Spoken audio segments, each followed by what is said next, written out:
Hello guys, welcome to our channel. এই চেনেলটোত মই আপোনালোকৰ বাবে লৈ আহোঁ ইংৰাজী শিকাৰ সহজ ঘৰৰ কিছুমান উপায় আৰু আজিৰ ভিডিঅ'টো হৈছে এ আৰু এনৰ বিষয়।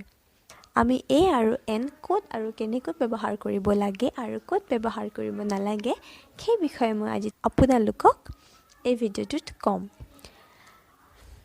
এ আৰু এন হৈছে আৰ্টিকলছ আৰু আমি বহু কিতাপ বস্তুৰ ভিতৰত এটা বুজাবলৈ এ আৰু এন ব্যৱহাৰ কৰোঁ। এ আৰু এন জনাৰ আগতে আমি আৰু এটা কথা জানি ল'ব লাগিব যে ইংৰাজীত মুঠতে 26টা আখৰ থাকে বা 26টা উচ্চাৰণ থাকে, 26টা সাউণ্ড থাকে। ইয়াৰে 5টা হৈছে ভাৱেল আৰু বাকী 21টা হৈছে কনসনেণ্ট। এই ভাৱেলবোৰ অসমীয়াৰ স্বৰবৰ্ণৰ নিচিনা আৰু কনসনেণ্টবোৰ অসমীয়াৰ ব্যঞ্জন বৰ্ণৰ নিচিনা। আৰু ইংৰাজী ভাষাৰ ভাৱেল হৈছে 5টা। এই 5টা ভাৱেল হৈছে এ, ই, আই, অ' আৰু ইউ। আৰু কনসনেণ্টবোৰ হৈছে B, C, D, F, G, H, J, K, L, M, N, P, Q, R, S, T, V, W, X, Y, Z. এতিয়া আমি প্ৰথমতে আহোঁ আমি এন ক'ত ব্যৱহাৰ কৰিব লাগে। এন আমি ব্যৱহাৰ কৰিব লাগে ভাৱেল সাউণ্ডেৰে আৰম্ভ হোৱা বা ভাৱেল উচ্চাৰণেৰে আৰম্ভ হোৱা শব্দৰ আগত। যেতিয়া আমি এ আৰু এন বহাবলৈ আহে পৰীক্ষাত বা আমি যদি কথা পাতোতে যদি বহাবলগীয়া হয়, আমি মনত ৰাখিব লাগিব এ, ই, আই, অ' আৰু ইউ। এই 5টা আখৰেৰে যদি শব্দটো আৰম্ভ হৈছে বা এই 5টা উচ্চাৰণ বা সাউণ্ডেৰে যদি শব্দটো আৰম্ভ হৈছে তাৰ আগত আমি এন লিখোঁ। যেনেকৈ N egg, N Apple, N ওল। আমি এইটো কথা মনত ৰাখিব লাগিব, আমি প্ৰথমৰ আখৰটো চাব নালাগে, আমি উচ্চাৰণটো চাব লাগিব। শব্দটোৰ প্ৰথমৰ উচ্চাৰণটো কেনেকুৱা, ই যদি ভাৱেলৰ দৰে হয় উচ্চাৰণটো তেতিয়া আমি তাৰ আগত এন লিখিম।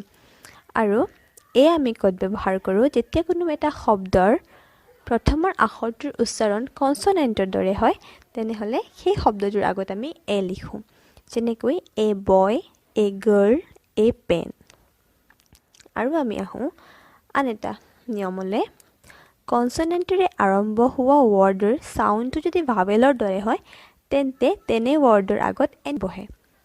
মই আগতে আপোনালোকক কৈছোঁৱেই যে সাউণ্ডটো আমি চাব লাগে, আমি আখৰটো চাব নালাগে।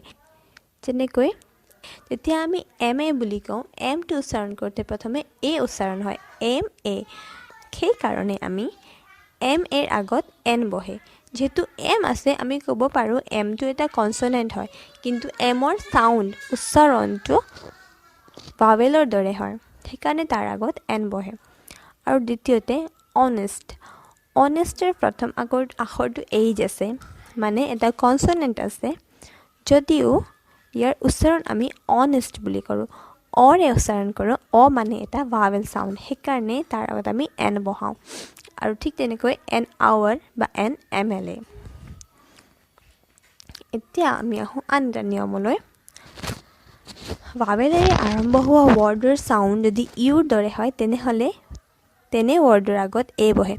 এতিয়া আমি পঢ়ি আহিছোঁ যে ভাৱেল শব্দৰ আগত বা ভাৱেল সাউণ্ডৰ আগত এন বহে, কিন্তু যদি ইউৰে আৰম্ভ হোৱা কোনো এটা শব্দ থাকে আৰু সেই শব্দটোৰ উচ্চাৰণ যদি ইউ হয় তেতিয়াহ'লে তেনে শব্দৰ আগত এ বহে। যেনেকৈ ইউনিভাৰ্চিটি, ইউৰোপিয়ান, ইউনিয়ন, ইউনিটি। ইউৰে যেতিয়া ইউ যেতিয়া সাউণ্ডটো যদি ইউ হয় তেতিয়াহ'লে তেনে শব্দৰ আগত আমি এ লিখোঁ। আৰু লগতে অ'ৰে আৰম্ভ হোৱা ৱৰ্ডৰ সাউণ্ড যদি উৱাৰ দৰে হয় তেনেহ'লে তেনে শব্দৰ আগত এ বহে। এতিয়া আমি অলৰেডি পঢ়ি আহিছোঁ যে অ' এটা ভাৱেল সাউণ্ড হয় আৰু তাৰ আগত এন বহাব লাগে, কিন্তু যদি অ'ৰে আৰম্ভ হোৱা শব্দ এটাৰ উচ্চাৰণ উৱাৰ দৰে হয়, উৱাৰ দৰে হওঁতে তেনে শব্দৰ আগত কিন্তু এ বহে। যেনেকৈ এ 1 ৰুপি নোট, গতিকে 1 শব্দৰ আগত এ বহে।